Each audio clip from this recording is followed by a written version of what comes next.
2024 లేదా 25లో డిగ్రీ లేదా బీటెక్ చదివారా? సాఫ్ట్‌వేర్ జాబ్ కోసం ఎదురు చూస్తున్నారా? అయితే కోడ్ జ్ఞాన్ 100 డేస్ కోర్సులో చేరండి. జాబ్ సాధించండి. నమస్కారం శ్రీమతి హిమబిందు అమ్మ. డాక్టర్ శ్రీ ఆచార్య అనంతకృష్ణ స్వామి గారు కంటిన్యూ చేసినటువంటి ఎపిసోడ్లో ప్రీవియస్గా మనం కొన్ని డిస్కస్ చేసుకోవడం జరిగింది. గతంలో అంటే నెగిటివ్ ఎనర్జీ ఎక్కడైతే ఉంటుందో దాన్ని పాజిటివ్గా ఏ విధంగా మార్చుకోవాలి, ఎలా విజువలైజేషన్ చేసుకోవాలి అనేటువంటి విషయాన్ని తీసుకోవడం జరిగింది. సో ఈ వీడియోలో ఏం చెప్తున్నారు సబ్జెక్ట్? నెగిటివ్ థాట్స్ను ఇంకా వదలలేదు, మన పనులు ఇంకా జరగట్లేదు, సక్సెస్లు, డబ్బు, సంపద ఎంతలా అనుకున్నా ఎన్ని రకాలుగా ప్రయత్నించినా అవ్వట్లేదంటే ఒకసారి మనల్ని మనం పరిశీలించుకోవాల్సిన అవసరం ఉంటుంది. ఎందువల్ల ఇంతలా అయిపోయినా కూడా అవ్వట్లేదు అని అంటే ప్రశాంతంగా ఉండి మన లోపలికి మనం ఒకసారి చెక్ చేసుకోవాలి, పరిశీలించాలి. ఏవైనా ఇంకా మన లోపల బ్లాకేజెస్ ఏమన్నా మిగిలి ఉన్నాయేమో వాటిని క్లియర్ చేసుకోవాలి. వాటిలో భాగంగా ఏముంటుందంటే, 1 అపరాధ భావాన్ని మోయడం, 2 కాదనలేకపోయే మనస్తత్వాన్ని వదిలిపెట్టకపోవడం, 3 కృతజ్ఞత తెలియజేయకపోవడం, ఎవరిని క్షమించకపోవడం, తనను తాను క్షమించుకోకపోవడం. వీటిని గనక సరిగ్గా కూర్చొని ఎక్కడెక్కడ ఇవన్నీ బ్లాకేజెస్ ఉన్నాయో వాటిని క్లియర్ చేసుకుంటే గనక అలా ముందుకు వెళ్ళవచ్చు సక్సెస్ అనేది. అంటే ఒకటిగా చేస్తూ వెళ్ళినప్పుడు కదా తెలుస్తుంది. ఇవి చేసినప్పుడు మాత్రం నాకు తెలిసి ఇంకా సక్సెస్లు రావచ్చు.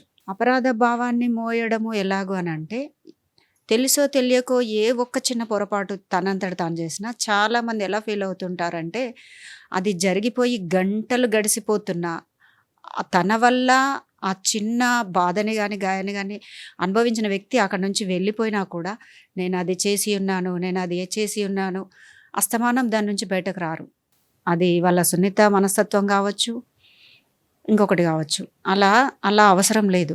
ఓకే, జరిగింది, ఒకసారి క్షమాపణలు చెప్పేయండి, అపరాధ భావం నుంచి బయటకు వచ్చేయండి, మిమ్మల్ని మీరు క్షమించుకోవడం, అలాగే ఇతరులని కూడా క్షమించేయడం. ఓకే, అది ఎప్పటికీ ఆలోచన రావట్లేదు అనుకునేటప్పుడు వీటి మీద సాధన వీటన్నింటినీ ఒకసారి పరిశీలించి చూసుకోవాలి.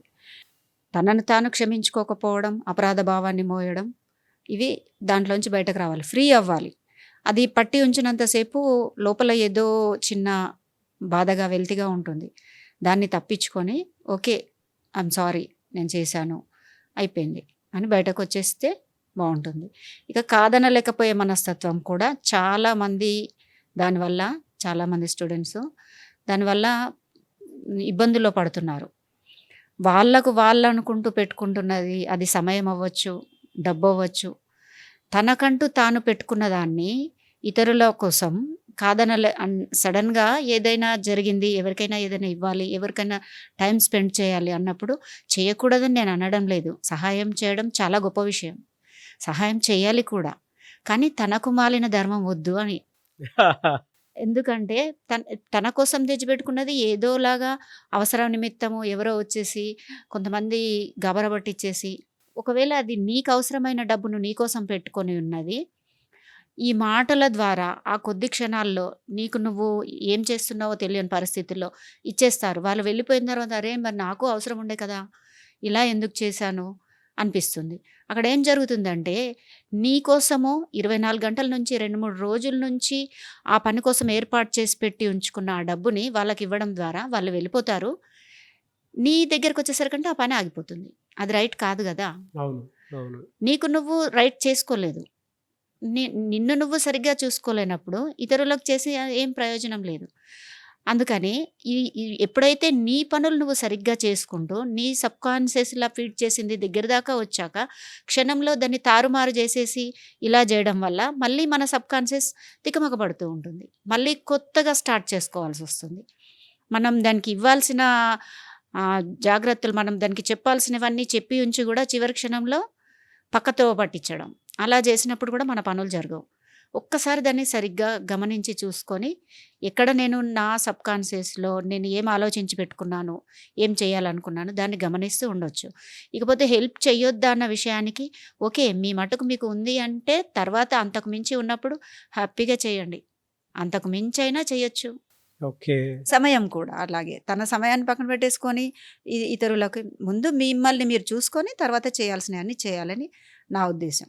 అట్లా చేసినప్పుడు మనము ఇదివరకే మైండ్లో ఫిక్స్ చేసి మనసులో పెట్టుకున్నది ఉన్నది కాబట్టి ముందు మిమ్మల్ని మీరు చూసుకోవడం.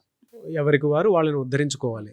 ముందు అది చూసుకొని చేయాల్సినవి చేయండి, కానీ ముందు తన గోల్లో తను ముందు ఉండి తర్వాత సెకండ్ లైన్లో ఇతరుల గురించి చూడొచ్చు. ఎప్పటికీ కూడా అవేర్నెస్ తోటి ఉండాలి. అంటే ఆ అవేర్నెస్ ఎరుకతో ఎరుకతో ఉండాలి. అదే విధంగా ఉన్నట్లయితే జరుగుతుంది, బ్లాకేజెస్ అన్ని క్లియర్ అవుతూ వస్తుంది. క్లియర్ చేస్తూ ఉంటుంది.